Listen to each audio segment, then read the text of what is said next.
haven't you? Yeah. And we're filming for 5 seconds. Right. Okay. This is the place. This is the cottage where the plague started. So when we'll tell you the story in a moment. So when a local tailor, Alexander Edfield, purchased a bundle of cloth from London merchant, he kept it in his shop. His assistant, George Vickers, brought the cloth to this cottage to dry it out because it was damp. So he unleashed it, unfolded it, and of course when he unfolded it and all the fleas that were kind of plague came out. He wouldn't know that. He wouldn't know that. So within a week, George unfortunately lost his life, as well as a few members of his family. The tailor died a few days later, and before October the same year, 20 more villagers got infected and died. Something needed to be done immediately. So this is when we explained earlier on. If you watch the live stream, that unfortunately we've got to pre-record now. They decided that the villagers had to bury their own dead, and also they had to cut themselves off from any other villagers, which was good of them, and then because they could have spread so easy, it could have been a lot worse. It could have gone through the entire country. So what they did, they had stones on the outside of the village, like markers, border markers, put holes in them, filled them with vinegar. So when they wanted bread that come in, cloth that come in, anything else that came in, they put the coins in the vinegar to take the plague, to sanitise the coins, left it, went back in the morning, the bread was there, took the bread, and that's how they dealt with it. So these 3 cottages here were the first cottages to get the plague. So it spread from one cottage to another cottage. The 3rd person to die actually died in the cottage there. But the saddest story of all, if you come across the road with me, we're going in October. And without losing Wi-Fi. We're not going to use Wi-Fi because no. Is this cottage? This is one of the saddest. This is the Bagshaw house, home of the Siddle family.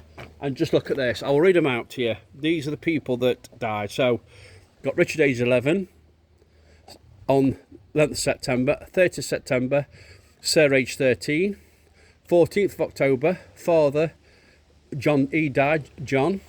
15th of October, Eleanor, who was 23, died. On the 22nd of October, Elizabeth, age 21, died. October the 22nd, the same day, the 9-year-old Alice died. 29th of April, Emmett died. And the mother, who remarried, died on the 17th of October 1666. John Daniel, I think of Jack Daniels, Elizabeth's second husband, because she remarried, died on the 5th of July 1668, and the only survivor is Joseph Siddle, who was age 3. So you've got like 1, 2, 3, 4, 5, 6, 7, 8, 9. Well, 9 people died in that hour, and it's just a tragic story. So what we'll do now, we'll go across to the church. What, you cross to the church now? Yeah. We might get run over again. Brilliant. Again? You didn't get me to do it first. Let's go.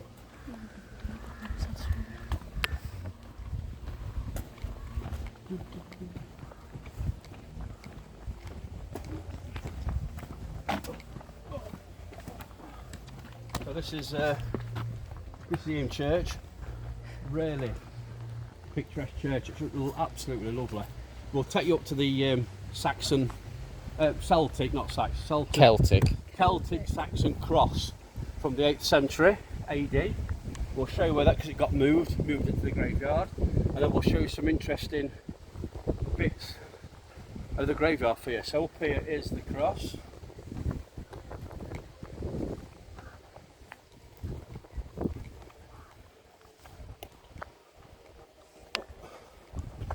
Like I say, it's really quiet, isn't it?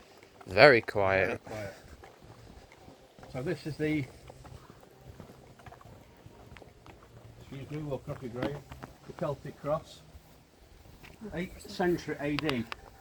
You can't picture how old this is. It's so old. It's really, really old. There's some other, we'll show you some more other interesting facts. It is really nice, very old. And also here, I found this very interesting as well. This is the sundial. It was 1775. I don't think it gets much sun now because I think it's been moved and placed up here. It wouldn't originally be up there because face, I think they've got to lie down. So that's an amazing piece of work, that is. Very good. And also around here we've got up left.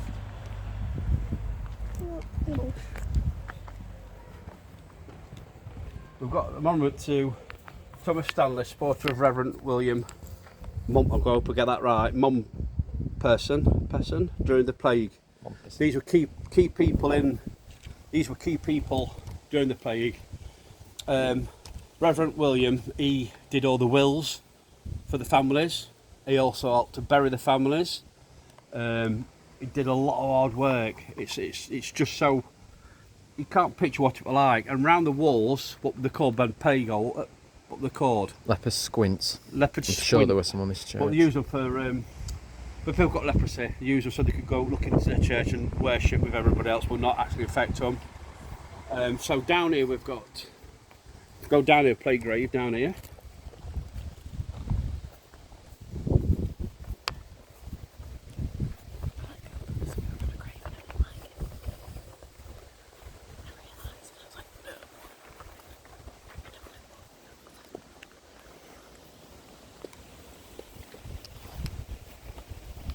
So this is the play grave thing. I'll read you a bit more information. So within this church, this is when they set the rules with the reverend. So the entire village agreed to a third and final measure to completely isolate themselves to make the disease make sure the disease remained in Eyam. Surrounding villagers made sure that 800 people of Eyam were provided food and medicine. The villagers would leave coins inside owls that were made in stones, like in a massive cool stone. They would fill these owls up with vinegar to disinfect the money.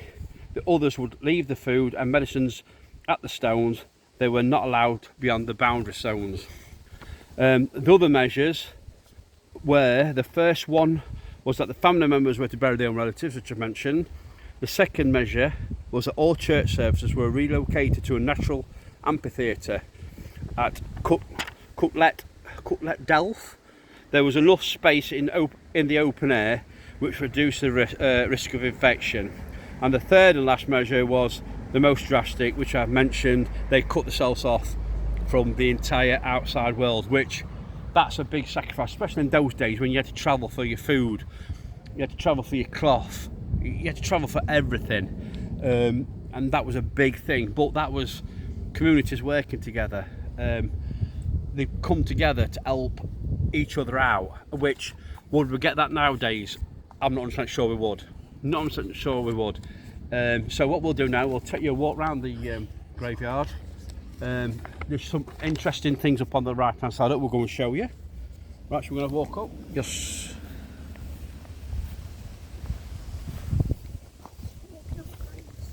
Like I say, I don't think we would get that community spirit nowadays. No, there's nothing like that. Would we get that? Would you do reckon? No, definitely not. Are you sensing anything in this area? Yeah, sensing that you're walking over graves and it's killing me. I'm not walking around. No, you were walking over them, and there's a woman in that corner. This tomb here, There's a woman in that corner. there's apparently Azaria spotted a woman where down there, the bin. Next to the box. The box grave, the tomb. The tomb. Near the tomb, there's meant to be a woman there, Azaria could see. Behind the back corner. What's she dressed like, do you know? Shadow.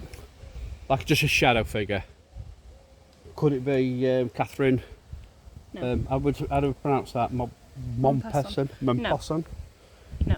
So that is a tomb of Catherine Mompesson, who died of plague in August 25th, 1666.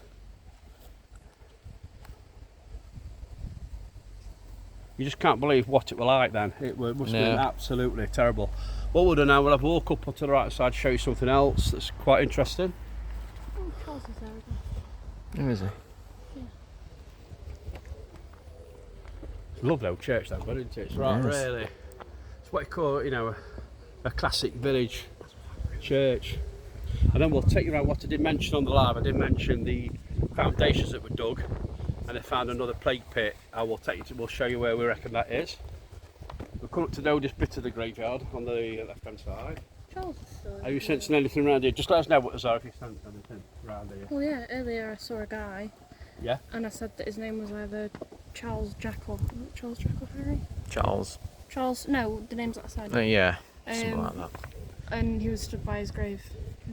Up He's there. still there. He's still up there, is he? Yeah. And the grave that he was stood by was a grave called Charles. All right. So we'll have a look. If anybody picks it up on live video, let us know. Not live video, the video will upload because we can't get any signal around here. So here are what you can actually pick. We have picked some honey bits.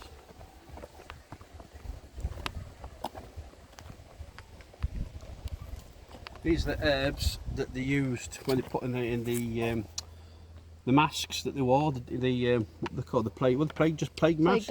Plague doctor masks. The ones with like the big noses. They put. These are the herbs that they used. You can actually pick them. They smell really. This one smells really. This one's. I mean, not to smell it. It smells really. Really nice. I don't know what that smells really, really nice. That one. But that's what you put in the masks. It's all on there, look. On there. They told you before. Yeah. So, so rosemary was used to disinfect and freshen the sick room. Balm was soothing effect on the nervous conditions and healing wounds.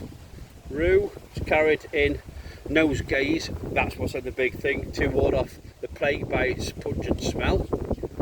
And thyme as a sedative and antiseptic qualities, helps coughs and digestion. So it's remarkable what they used, because you see these films with plague doctors with big nose and they put herbs in you, and they literally thought that that would keep the plague away, and obviously it did not. So we'll take a walk around the cemetery. That's the oldest bit. I mean, look at that. It's just, you can't really. Should we go down to where we think the foundation is? Yeah. What we'll do, are we going to go all the way around the graveyard? We'll probably go to significant spots if Do you you, want. you so got there's doing any of the wandering around. spots now? Well, spots where we've seen things probably. Yep, let's go then. Where we've seen one then. Let's follow Charles. Zara. Then we'll go back down to the. We'll go up to the school to show you the something special, very special about the school games. So we're going left here. Where we're going, is there a was it? Left. Straight forward.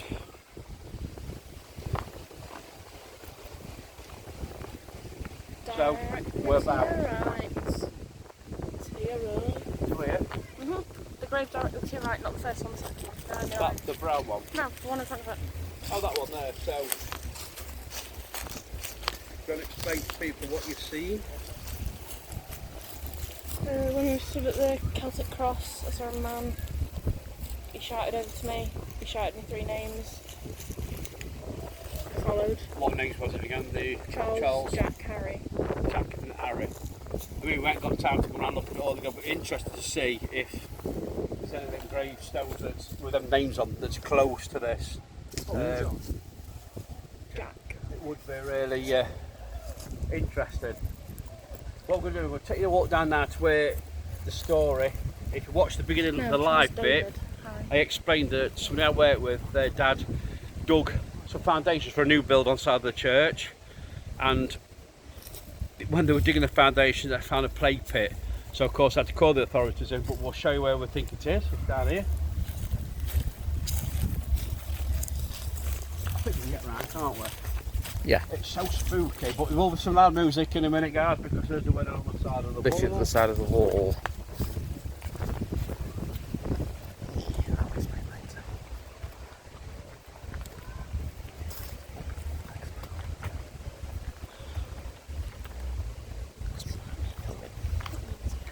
These little are they like egging stones, or are they little tombstones?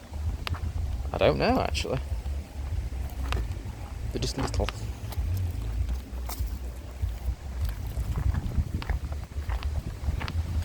I put the edging, I think they just egging stones for the tomb. They do have writing on them. Do they? Oh, little tombstones. Like I say, it depends on what you could afford back in the day. I don't know what date will be on them. We've got a date 1870. Yeah. Blimey. So, going through it back. So walk down here.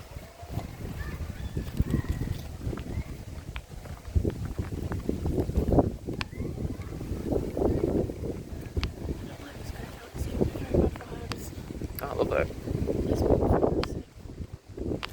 No, I don't think that's the graveyard making you feel sick. If you know what I mean. So, would you believe that this was a foundation that they dug for the new build of the church and found the plague pit, which was under here. Of course, that's called the foxes in. It took a few months so they could remove the skeletons. It was a bit of a shock when the father found it. When he dug down and found, when you find a body, a skeleton, it's a bit of a shock. But that is where that was found. So what we're going to do now, guys, leave this video here, and then we're going to go up to the school and start again. So we'll see you in the next video. Bye bye.